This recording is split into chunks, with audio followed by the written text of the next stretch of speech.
All right, let's jump right in. Today, we're going to talk about something called the regret minimization framework. Now, I know that sounds a little technical, but it's actually a really simple but incredibly powerful way to think about making those big, scary decisions in your life. So let me just ask you, have you ever been there? You're at this major crossroads, you have a huge decision to make, and you just feel completely frozen, paralyzed even. Yeah, of course you have, right? We all have. That feeling of being totally stuck, overwhelmed by all the what-ifs, that's just part of being human. You are definitely not the only one who feels that way. And we can call this moment the crossroads of life. It's that point where the path forward is anything but clear. Every single option feels like it's loaded with consequences, with hope, and, let's be honest, a whole lot of fear. It's confusing. And this can be about pretty much anything, can it? Maybe you're thinking about leaving a stable job to finally do something you're passionate about. Or you're about to launch that business idea that just won't leave you alone. Or hey, maybe it's as simple and as huge as moving to a new city. Any choice that could change everything. So, how do we get out of that rut? How do we break through that paralysis? Well, the key isn't about finding some perfect, risk-free answer. That doesn't exist. It's about making a fundamental shift in how you look at the problem. And that's exactly what this framework is for. So, the regret minimization framework.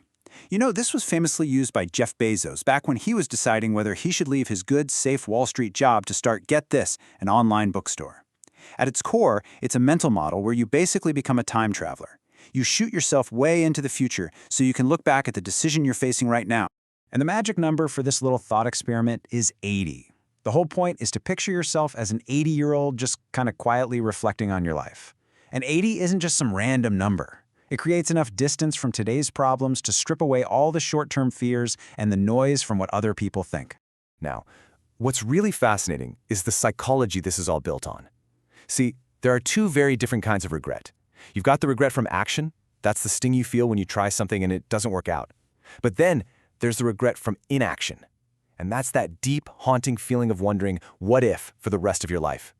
And it turns out, as we get older, it's the things we didn't do that hurt the most. Okay, so that's the theory. How do we actually put this into practice? Let's walk through what we'll call the 80-year-old test. It's so simple, and you can literally do it right now. Okay, step 1. Get really clear on the exact decision you're wrestling with. Step 2, you have to actually commit to this. Close your eyes, whatever it takes. Really picture it. You're 80 years old, sitting in your favorite chair, just looking back on your life. And then, from that quiet, wise place, you ask yourself this one incredibly powerful question. Which path will I regret least? It's not which path is safer. It's not what will my friends think. It's which choice is my 80-year-old self going to be happier with? And when you do that, something really amazing happens. You're not just making a decision anymore. You are actively choosing your future story. You're basically becoming the author of a life story that you'll actually be proud to tell one day. And this gets to the absolute heart of it. The goal here is not to avoid failure. Come on. Failure is a huge part of growth of doing anything interesting at all. The real goal is to avoid the deep, nagging pain of regret for the chances you never even took. So what's the payoff? Well, when you use this framework, you force yourself to think about long-term fulfillment instead of short-term fear. It gives you the courage to take those smart, meaningful risks that lead to a way more interesting and authentic life. A life story that you, at 80, will be absolutely thrilled to have lived. So I'll just leave you with this one thought. As you go about your day, think about whatever crossroads you might be facing, big or small, and just ask yourself, what choice will your 80-year-old self thank you for making today?